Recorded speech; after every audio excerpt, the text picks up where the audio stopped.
go for a push strat. You do not want to have to deal with, as we push, how are we dealing with the pops of the game, the Morphlings, the Rickies, all these heroes are going to be running at us freely. Additionally, on top of that, layer in the already picked Void Spirit, very hard. The Kunkka ban, though, from forZe Spirit is when you have a draft, and I say this pretty much every time Kunkka's picked, is when you have a draft that's little bit loosey-woosey, you've got a bit of push here, a bit of pick off there, but not enough to really be a team fight built draft, you just pick a casual Kunkka. He covers it all with his X torrent, the boat to make you tankier. He makes any draft just look good. So nice Kunkka ban just to make sure Cyber Legacy are going to have to put themselves in a very specific direction.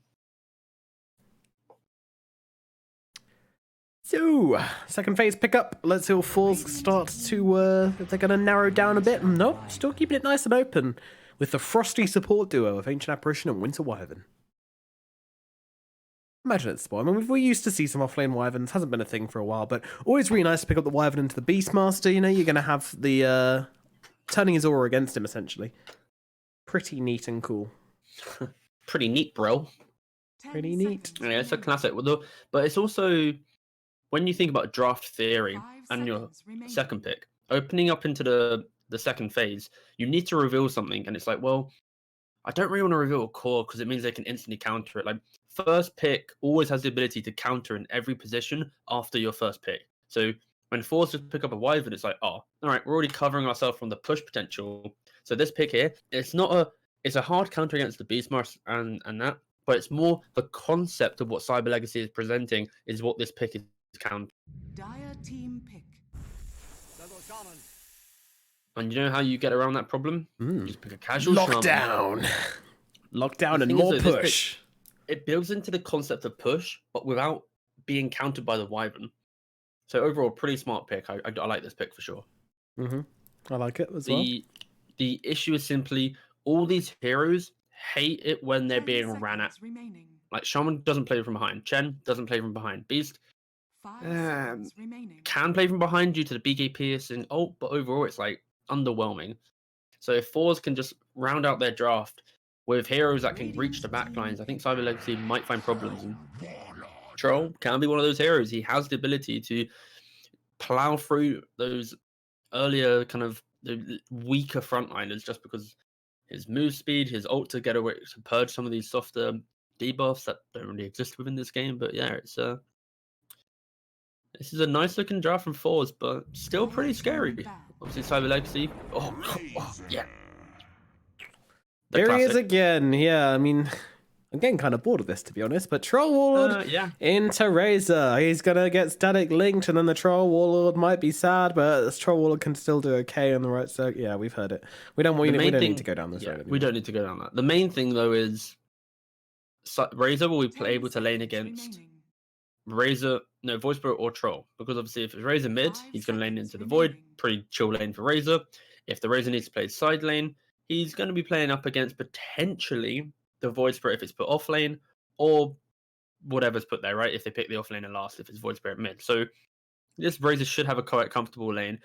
I wouldn't be surprised, potentially. It's a bit Rambo, but they could round up their draft with maybe a Leshrac on Cyber Legacy. Just because you have flexibility of Razor and Leshrac between mid and safe lane. And gives you that way of just ending the game early. Yeah, but the issue is you don't have a lot of defensive support. You only have the Chen with Mech and his heal, which again, obviously is countered by the AO, so it's not as like reliable as, let's say, like the Omni save or Oracle save. Yeah, but, depends on how all in they want to go on this whole get me out of the game strat. Yeah, it does seem to be. I mean, they're kind of already there, aren't they? 4 pushing heroes. Well, I guess Razor's not really a pushing hero, but 3 pushing heroes and a Razor. Yeah. It's push with a little like slice of run at you.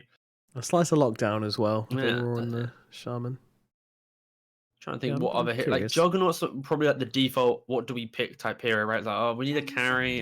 Juggernaut, but Luna. Oh, okay. A hero that really isn't that hot right now. For good reason. The aura is garbage. Yeah, it's just I don't mind it in theory. It gives you that kind of push the way to get out of the game, but it's numbers, man. Its numbers suck. Yeah. It gives you magic damage as well for, let's say, the Wyvern Hill potentially, but I don't know. I just don't see Luna with a strong laning presence. And yeah, Brood. Oh god. Heave, people who are watching still. Heave at the thought of just Brood being picked. Well, luckily they do have the Beastmaster, which means they can put the Beast mid, get the Whirling Axes to clear out the spiders. So it's really not like boss tier Brood pick simply because they have a hero that can actually lane it. And yeah, you can see that Chappie's already picked up the Razor to play off it. Yeah. It's primarily the idea that it's at what point in the game do you ever reliably kill this Brood multiple times while still then having enough in your kind of your arsenal to deal with everyone else. Like if to kill the Brood, you're gonna have to use Raw, then the Shaman, and now you're already like, what's happening now? Just how are we then killing the Troll or the Void Spirit? So I think forZe really demonstrating how to utilize an early pick in the draft, be it the Void Spirit, to flex it between mid and off lane, as mentioned, to then get the best hero that they need in the game. So I think right now forZe taking away this draft with, much better. Yeah, looking really good for them. And as you say, I really like that little play with the Void Spirit there, just playing some mind games in this draft. Cyber Legacy, they're very all-inning on this push strat. Is the Brood Mother going to be the brick wall which they failed to push through? We're going to find out in this second game between Cyber Legacy and forZe Esports. I think I do favor forZe a little bit. I'm so much a hater of Luna right now, which is sad because I love Luna as a hero, but yeah, I mean, this just doesn't seem good. I really think they've got more than enough to try and kind of deal with the push strat. I think the saving grace though for Cyber Legacy, and that we cannot ignore, is it's hard for a Brood strat to reposition quickly. Brood naturally, until he buys Ags, is very like you're kind of centered around your lane. So there is potential that if they have a really good laning phase, if they get a couple early kills, like they did in last game, they did have a better laning phase. If they can transition that into early towers, make it hard for the Brood to feel like she can farm. The Brood and Troll obviously having to farm the same area. Brood naturally loves soaking up all the jungle. Troll, if he has a bad lane, where does he want to go? The jungle. So there is potential that Chen can get those early moves in. You pair it with the Razor, you get those early pickoffs, early tower, and then forZe, they don't have a hero that wants to stand in the front as well. They have no front line. So their issue then would be, okay, so if we're being pushed at, how do we deal with this? We can't have, no one can sit in front. We can only throw from a distance, or push out lanes from a distance. Sorry.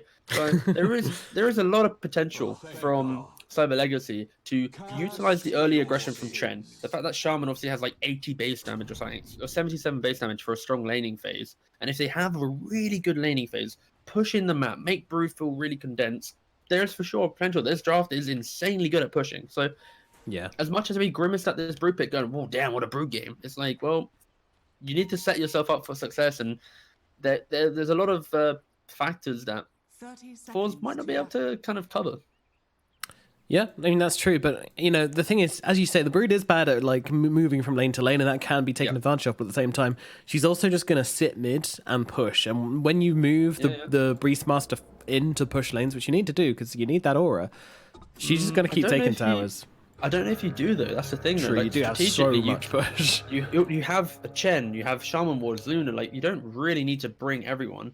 And the main thing is, if the Beast moves to go push, your core pushing potential is Chen, Shaman, Beast, Luna. Who do you put mid then? Razor. When Razor has levels, he doesn't care about the Broodmother because he can kill the Spiderlings.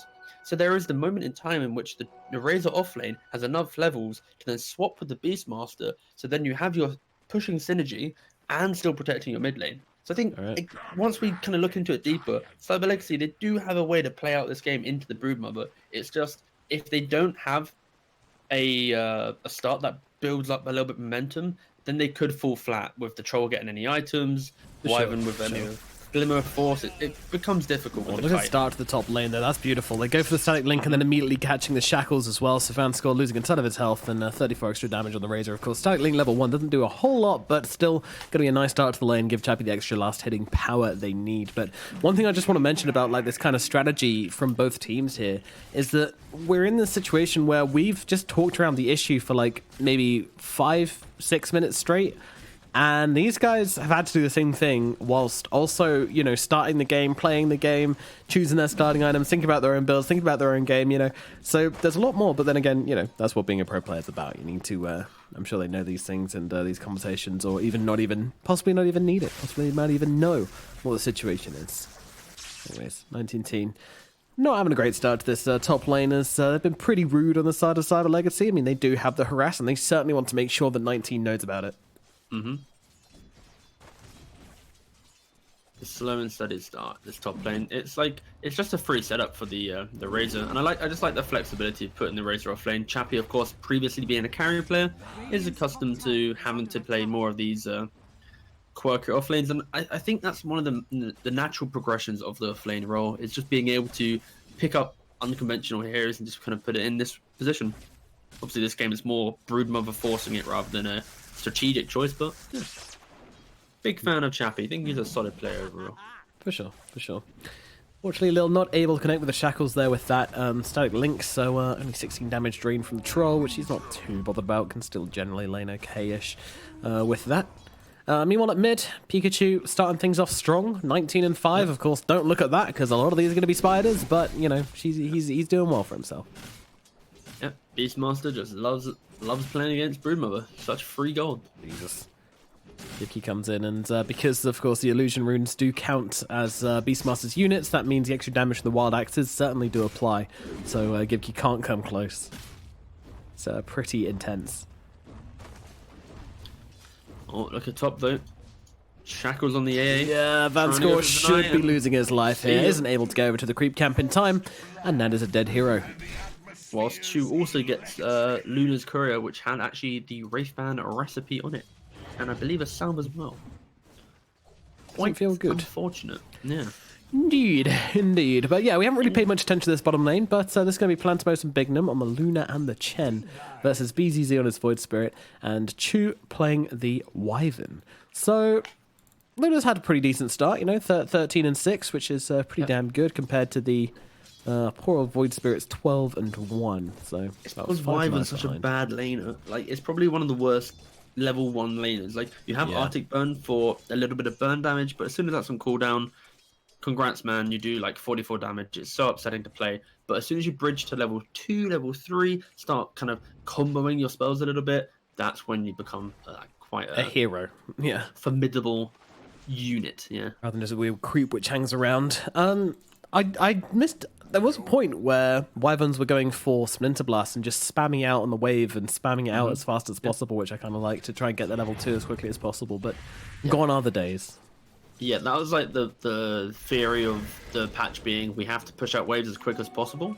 That was kind of like a meta-dictating theory. He really wants his Troll Warlord, but he's not going to find him, and he might actually be in some trouble as he actually connects, turns around, trying to find the Ether Shot, but won't do so, and ends up with a very awkward-looking death up in the top lane. Yeah, it's now that transition from needing to be cute and push out lanes to just, we can just manipulate creep waves and be annoying in the lane. We gave too much CS when you push out a lane. That's like the main issue there. Yeah. If we look at the mid lane though, Beastmaster, of course, 45 CS. That is predominantly from the... oh my god! That's mainly from the spiders, but you'll soon see that Gibkey will send his spiders to farm the neutrals and won't be playing with the spiders in the lane anymore, just to try and reduce the amount of gold he is actually feeding. Chappie in some trouble. The rotation in from Chu, and Lil's going to come over and offer the shackles as Chappie tries to turn it around. Do they have enough damage though? Doesn't look like they do. 19-teen's going to get away, and Lil will not. As he goes down with his Razor here, the axes connect. See, oh, they didn't actually quite connect though, so Lil will survive, and actually turns around, pops down Observer, but immediate sentry comes out. Yep. Nice Observer, bro. That's a board that Lil places pretty much every game, so if you have a look at some of their replays, it's around this 5-minute mark at night time. Lil slaps the ward on the high ground. Also, he kind of done it in vision, but you know, yeah, it's the small things. Tis indeed, tis indeed. Well, I think the concerning thing is actually mid lane. Yeah. How will it's not the fact that Brood is still free farming. That's kind of what you want. This matchup's not about, oh my god, Beastmaster's dumpstering Brood in CS. It's more, all right, we have a way of defending our tower, and you have to make sure you don't allow Beastmaster to take a free tower. That's the worst thing you can do. Pikachu, TP out doesn't quite connect though, as he does die. Is his corpse in base? Yes, it is. His corpse bloodied and dead in the base. Yep. So close. But this is what I was talking about. It's important that you don't allow Beastmaster to freely hit your tower with that catapult. So Chu comes in on the catapult wave, prevents that push coming in, and now because of one kill, look at this mid tower. This army of spiders comes in. Like, Jesus, is tearing it apart. Meanwhile, down in the bottom lane, they find a kill onto BZZ thanks to the rotation in from Lil. So Lil just doing some mirror movements. But yeah, this middle tier 1 tower, it's gone. Just like that. forZe find themselves back in this middle lane. And now the Beastmaster Broodmother lane is kind of collapsed. It's just Brood can play aggressively, farm wherever she wants, and how do you ever kill her? It's going to have to be a roaring stank, but Razor top lane, barely surviving. Ooh, he's not surviving. Dying. Barely equals not. Yeah, does get taken down by the cold feet, and now Lil's going to get dropped as well. It's a double kill for Vanscore up in the top lane. forZe, they are having a really nice laning phase, it has to be said. This is not what we expected at all from these lanes. Luna's doing well at least, right? Yeah, I think it's mainly this this mid lane. The fact that it's collapsed so quickly, it puts pressure on everything else. Like, normally you're thinking, okay, maybe we have to make moves elsewhere, but side lanes are going average for Cyber Legacy, and then suddenly, boom, mid lane, whoa, alright. Everything's gone wrong.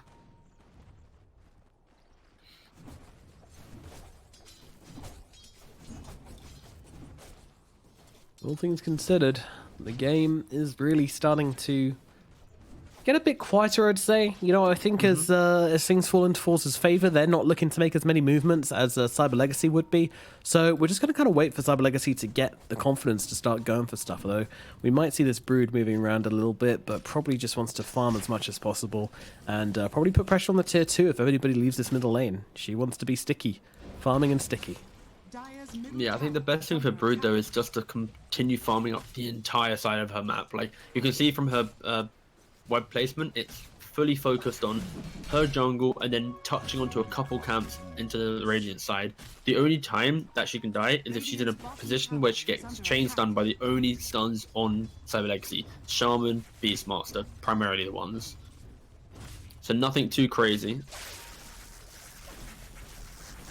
Chappie once again stealing the troll's damage away, turning into a bit of a creep and holding this top lane steady for himself. But the troll is ahead by 600 gold actually, so it's not even a little bit. It is significant how far ahead this troll is compared to him. Yeah, but if you look at the Luna, she's then 600 ahead of the troll. So yeah, true. The Luna isn't really having that rough of a time. Oh no, she's having a great time. They've killed BTZ down here as well. So yeah, Pantomos given the free lane. And is leveling up that Lunar Blessing. I mean, you do need the damage bonus in order to keep being able to farm effectively on the hero.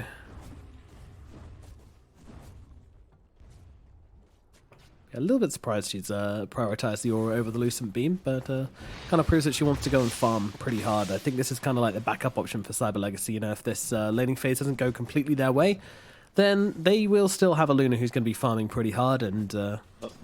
Yeah, the main point there is you just don't have kill potential in the lane. Like, even if you level Lucent Beam, like, what are you doing to avoid Spirit? Even if you get to level 6 and level ult, like, he's just going to disseminate away. Razor up in the top lane, getting beaten in by the Troll Warlock. The Troll Warlock rapidly running out of damage now. With the Roar coming over from Pikachu, the rotation is successful and they bring down the Troll Warlord. Meanwhile, Vanscore is on the run, but Chappie doesn't really have the chasing potential to get anything more than this. And it reveals BZZ. BZZ tears him apart. Good night, Chappie. Cool hero, by the way, as level 7 Void Spirit just tears the Razor a new one. And kind of see the Razor trying to turn around when he sees that Void Spirit there, knowing what's about to happen, but there's nothing you can do about it, really. So BZZ able to nicely slide into the top lane, get the return kill, and making this kind of worth it. You don't really want your troll to go down, but still a little amount of money for the Void Spirit, a little bit more space for Gibkey as well. He continues to farm up with his ridiculous spider armor he's got now in the middle lane. Don't want to get these boys axed, that wouldn't feel too great. Oh, look at his, like, he's unaxed them. He's just trying to claim that 200 gold. He's seen the tree. He's seen the tree and he's got the quelling blade. Oh, okay. What a horrendous mango tree placement. Yeah, gotta say. But it's fine, you know, each to their own. They want to play to their let them. The thing is, like, usually that mango tree placement is one where it's like, okay, well, it's not going to last long, but it could give you some really good value because it's going to spot any rotations coming in like this or like this, or if you're farming here, the brood coming across like this, but at the same time, it is a brood, so she can kind of just go around it if she sees it, which she definitely will. The mid laner, the brood naturally has a quality blade being a melee hero, so and that as well. placing it within the web range, it's like free. Tis awkward. Meanwhile, we've got a Winter's Curse down in the bottom lane, along with the wards being dropped onto 19 Teen, trying to do the damage to bring him down, and they've stolen it all with the static link and with the plasma field, giving them the vision to finish the kill. 19 Teen goes down again. This troll warlord, just every lane he goes to, he just finds a razor, and then with it, his death, as he's down twice in a row now, and that's going to knock him right down the net worth chart, really far behind Palantimos. I certainly am, sir. This is a dead brood. They get the rotation in, and Chappie, he's everywhere. This man is just finding them everything they need right now. Chappie's doing so much work right now, like following the troll, mirroring his movements, and that is the good part about Beastmaster against Brood. You always have a really good stun for him. A 3.5 second stun because he's level 12, but unfortunately might be getting picked off. It's not looking too bad actually. No cancel. Yeah, Remnant was already used as the introduction to the fight, so see you later. Yeah, no yeah. The fact that Chappie had stolen the damage on Troll bottom, instantly using that damage to TP mid, that's what was the big turning point for that kind of rotation. And meanwhile, Luna just kind of slowly chipping away at towers, foreshadowing what the Radiant will be doing in about 8 minutes' time. El Clasico. This is a breath of nostalgia as we have the Mask of Madness finished up on the Luna. 4 points in Lunar Blessing, 3 points in Moonglaves. Yeah, this it's not a push strat. It's just a regular game of Dota. The side legacy with the potential. Big God, Lil gets wrecked in the bottom lane. It looks like Chappie's going to head the same way as they get themselves the dub. Nice rotation from forZe. 3 heroes against 2. 3 heroes win.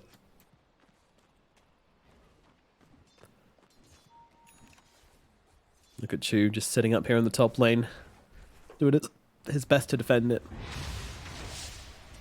The beauty of the Wyvern, always a classic hero that wants to sit up and soak a pushed in lane. Can defend pretty easily as well with the 3 points in Splinter Blast, Winter's Curse, and Cold Embrace means that he's not in too much danger of getting killed. Although, if Lil gets an initiation off on him, then that could be a different story. See if they'll find anything with Chu here. They've got the Lucent Beam to drop down, but they don't do it. No, okay, interesting. Oh, that's because there's a bigger threat coming in from behind. Gibkey is here, and Lil wants nothing to do with this spider. He is immediately out of here. See you later, boy. They sacrifice that Chen. Palantimos needs to leave. He needs to TP. Okay, Gibkey's distracted by the creep anyway, so... But meanwhile, during that entire time, you had Pikachu got a solo kill on BDZ as well. Oh yeah, that's kind of impressive. Just simply a roar into a Dark Troll summoner in snare. Yeah, I got the snare to give him an extra little bit of squeeze of lockdown. Squeeze that lemon dry. Yeah. A little bit of fuel in the bottom of the tank that gets you to the station.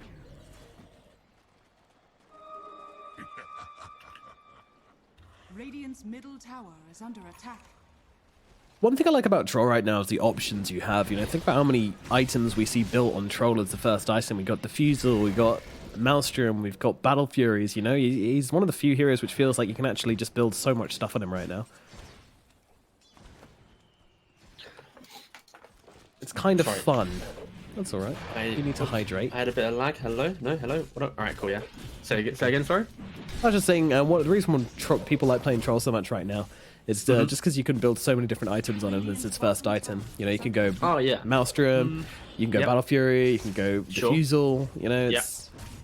There is for sure flexibility. I think the main is a good hero for just being able to be present in lane along strong laning phase. The main issue is it's such a hero tied to the BKB, which is unfortunate. Like having a hero which is so dependent on this item, especially when you buy it early, these games, so brawl dependent, which means when you kind of transition throughout all these brawls, many BKB usage later, you get to the important game deciding fights and suddenly 5 second BKB. So I like the first 30 minutes of a Troll. I really don't like the 35-minute plus of the Troll. Yeah. Yeah, it doesn't feel great.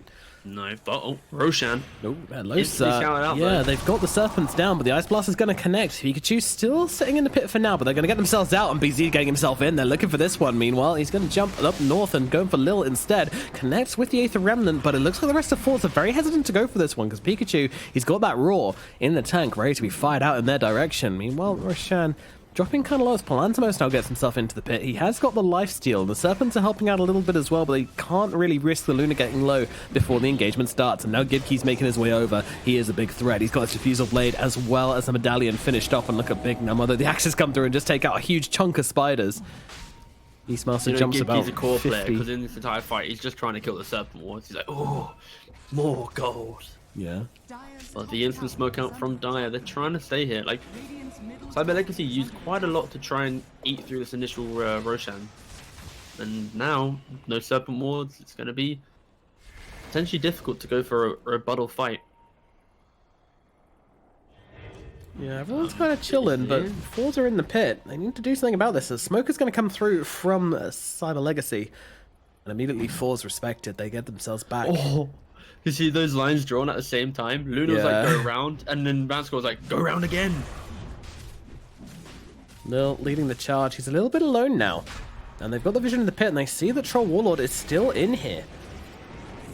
This is so tense, so they found one in the backlines. This is a huge target. Winter Weather's going to be the one to start this fight. Can they finish the job? Yes, they can. No Winter's Curse, but in comes a Lucent Beams. But Parimatch, it doesn't matter. He gets taken down all the same. Chappie going to follow. 2 cores dead on the side of Cyber Legacy, and they have to retreat. forZe have taken this fight, and this might give them Roshan as well. But first, they want to deal with Pikachu. Pikachu's going to throw out the roll, but unfortunately, TT not caught inside of it, and he's still going to keep on chasing here. Does he have the lockdown? Does he have a route? Doesn't seem to just yet, but he's got the Welling Axes in 1 second. Throws them down, keeps on chasing under the tower. They've got the Aether Remnant, but that does not connect. Pikachu still on the run here, but there's your route. There's what they're looking for, and there's a kill coming through as well. Pikachu will fall. forZe will take that one. Do they head towards Roche? Do they take its middle tier 2 tower? Do they maybe even try for both? But with Luna respawning, it could be a threat, but she doesn't have the ultimate. The ultimate did absolutely nothing anyways, because it was a level 3 Lucent Beam now, I guess, but still didn't really feel like it was very impactful.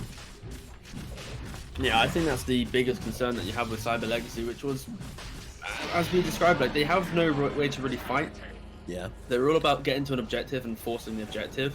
So when they try and run up the high ground as Chappie gets picked off again, like, Chappie did a really good job at just pressuring this troll, but look at his inventory. 18 minutes, he's 3.5k net worth, he's lower net worth than everyone on Dire. That is not what you want to see on your Razor. Like, he's pretty much a creep at this point. He's pretty much a support at this point that is able to take away the damage of troll. That is also. Sure, you had a good early game, but you didn't farm during it, so now it's coming to kind of bite him. Yeah, and this kind of push draft, which they came out from Cyber Legacy, it's a cute idea, but now that they tried to turn it into, you know, just a regular draft, and it's just straight up worse than forZe's. Like, you know, that's the situation you'll be in if you try to go for this. The main thing is, though, like, their draft comes online when they're able to group up together towards an objective. But they've not been able to do that at any point, because it's always been they're picking off a picking off a Broodmother, sorry, and then that's it. Cool, we got killed. Let's go back and farm. They're never able to set up as more fights occur. The turnaround, but the Winter's Curse, beautiful, coming out from Chu to hold them steady, keep 19 alive, but it's not enough. The Sterling Link will still do the job. With an Ice Blast coming through over the top, they can't go for the second kill, and it looks like it would just be Lil who dies, and the age is taken. Not a bad trade, all things considered, from for Cyber Legacy, but they used the Roar for this one, and they're very aware of this force. They are very, very aware that these timings are important, more important, in fact, than the Winter's Curse, so they will take this tower. And meanwhile, they're actually trying to help out.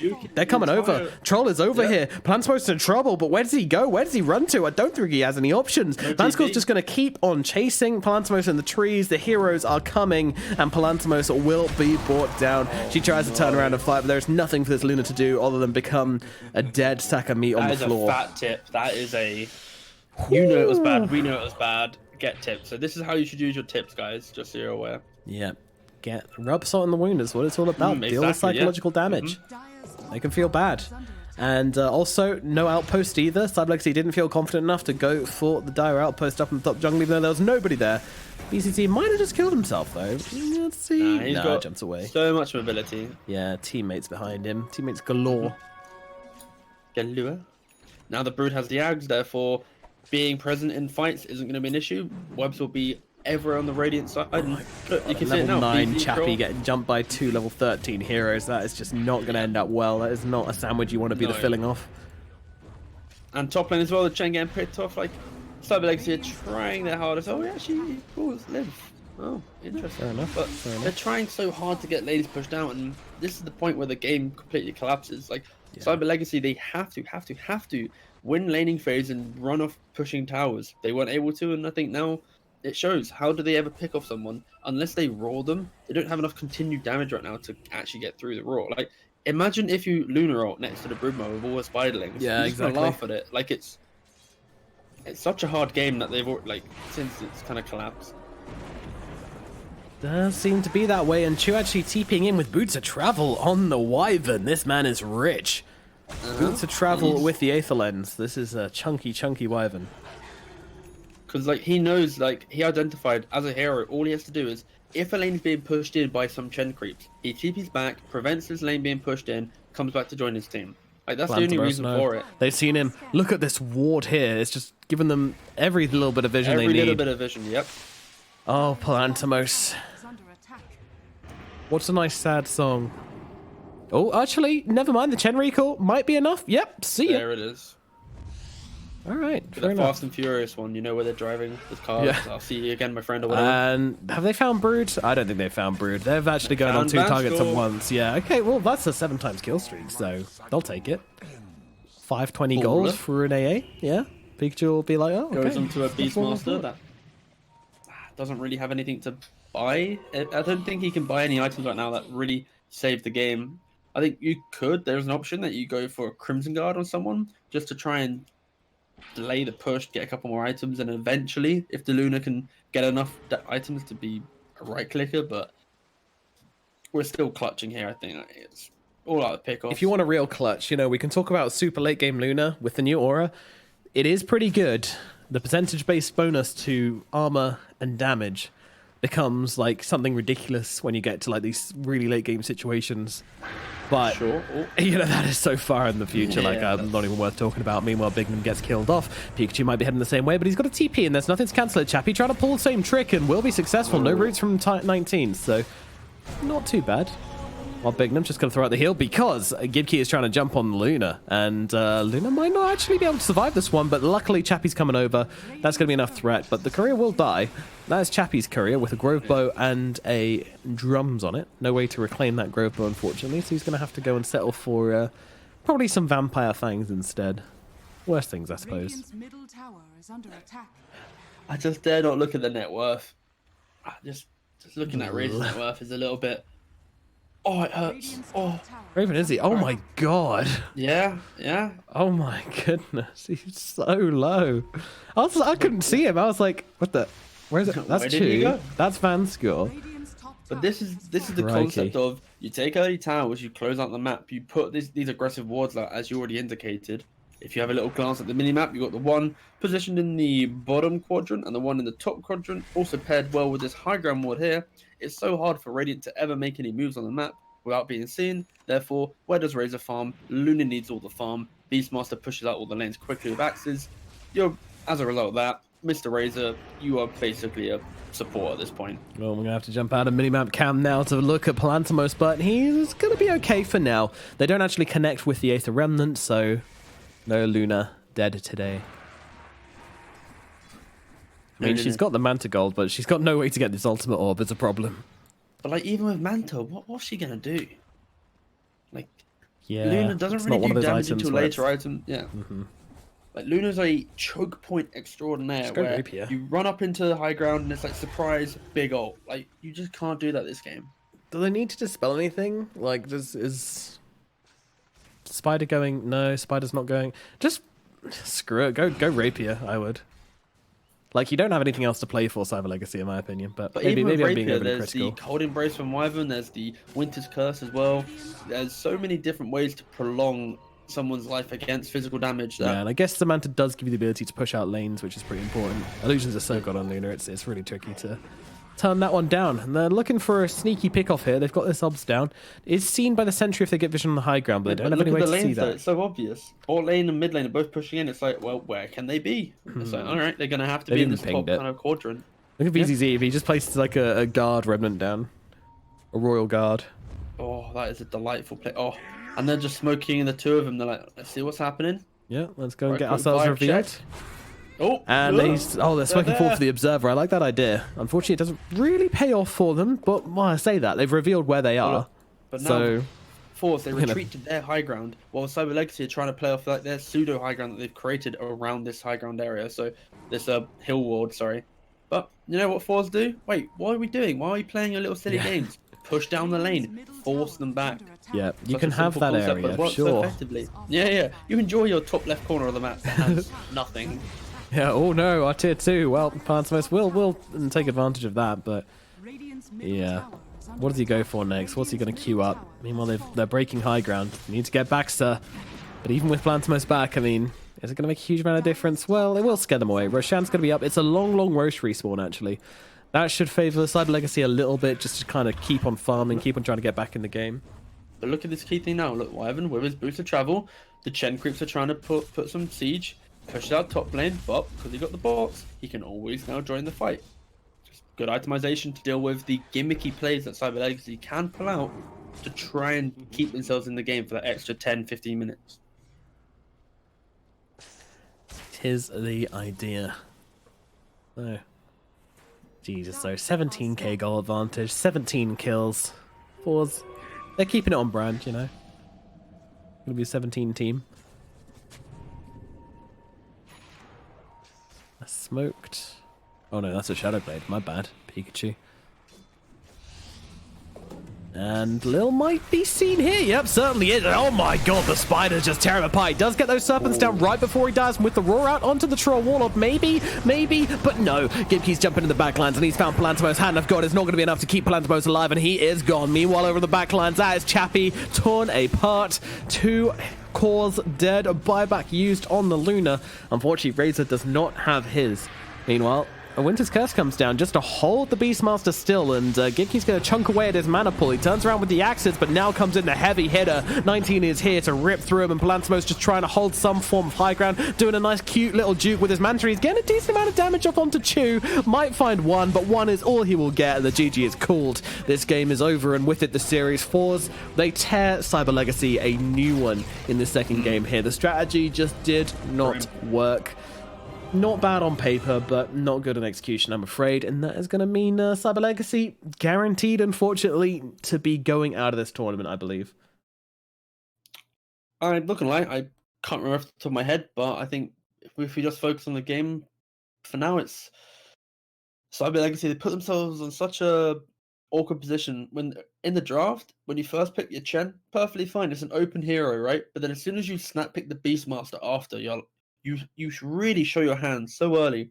forZe, they slowly build up their draft bit by bit, dealing with wave clear, with pick-off, mobility, and then suddenly, kapow, Broodmother at the end. How do you deal with it? You have to lane swap, you have to do all these weird things, and now suddenly you're Razor side lane. Sure, it has a good start to the game, mirroring the Troll, always making sure that the Troll feels a little bit of pressure, but overall, falls flat. At the point in which the Razor goes, all right, cool, I've done my rotations, where am I going to farm now? Looks across his map. Luna's had an okay time, but farming jungle. Beastmaster's farming mid, defending from the spiders. All right, cool. Oh, I can't farm, actually. Now you've got a 4k net worth or 5k net worth Razor at the end of the game. Like, that was the main issue right now. Cyber Legacy just did not have enough room on their side of the map to get all of their cores healthy enough due to the pressure from forZe's lineup. Exactly, and yeah, just to confirm, Cyber Legacy are now out of the tournament. Yeah, Fly to Moon are the only team which could stand to get the just as bad a score with as them, because forZe just win the series, which means they're 3-3. And if Fly to Moon won the head-to-head versus Cyber Legacy, which means there's no possible way for Cyber Legacy to come above 7th, 8th position, even if they do win in their next match, which is going to be against aggressive mode tomorrow. I would imagine that would be, although I don't have any confirmation on that. So That is going to be, yeah. I mean, Solex, you will see one more game from them. They'll keep it up. They'll keep on playing, but yeah, they're almost guaranteed. Oh no, sorry, they are guaranteed to be out of the tournament now. So, sorry, Cyber Legacy. It was fun having you, but yeah, a bit of a fall this team has taken. To be honest, I mean, previously Jiffish 178. They made it to a couple of minors and that kind of thing, but yeah, they really haven't been having a good performance recently. So we'll see what they decide to do. I mean, maybe if they play a bit more with Lil, they could try and find some synergy there, but. It's looking rough. Meanwhile, forZe, it's a good result from them, and they can keep on trying to battle their way through this one. I wonder where they're at. So they were 2-3 before this one, which makes them 3-3 after this one, which means they have one more game to play. That last game will be versus... Oh, no, they don't have one more game to play. No, so their last game was actually... Oh, yeah, their last game will play Fly2Moon. Yeah, there we go. But that's a critical game, actually, because if Fly2Moon lose their next series...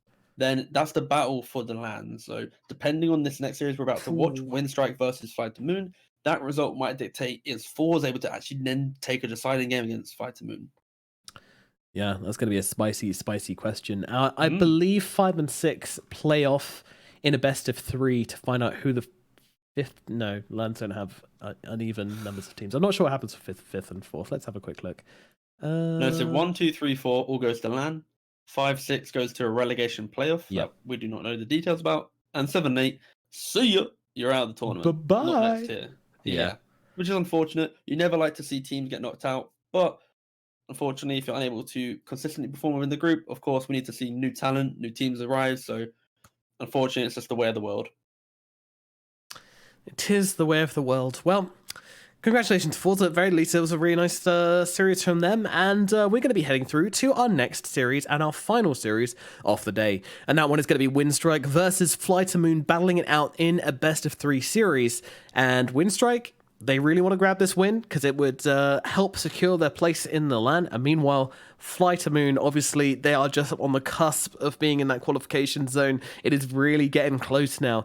Winstrike currently 3-3. Meanwhile, Fly2Moon, this will be their last game, and Fly2Moon are 2 for 2, so they've still got 2 more games to play. If they can squeeze out 2 wins, then they will probably get themselves a spot, but it is a really, really big ask, so we shall find out how that one's going to go in approximately about, no, average of 15 minutes or so until that game starts. Maybe more like 14 or 13 now, but yeah. We're going to throw it over to a break, and then we're back with that series here at the Parimatch League Season 2 minus the Nomad. He's been TeaGuvnor, and we'll see you very shortly for the next match.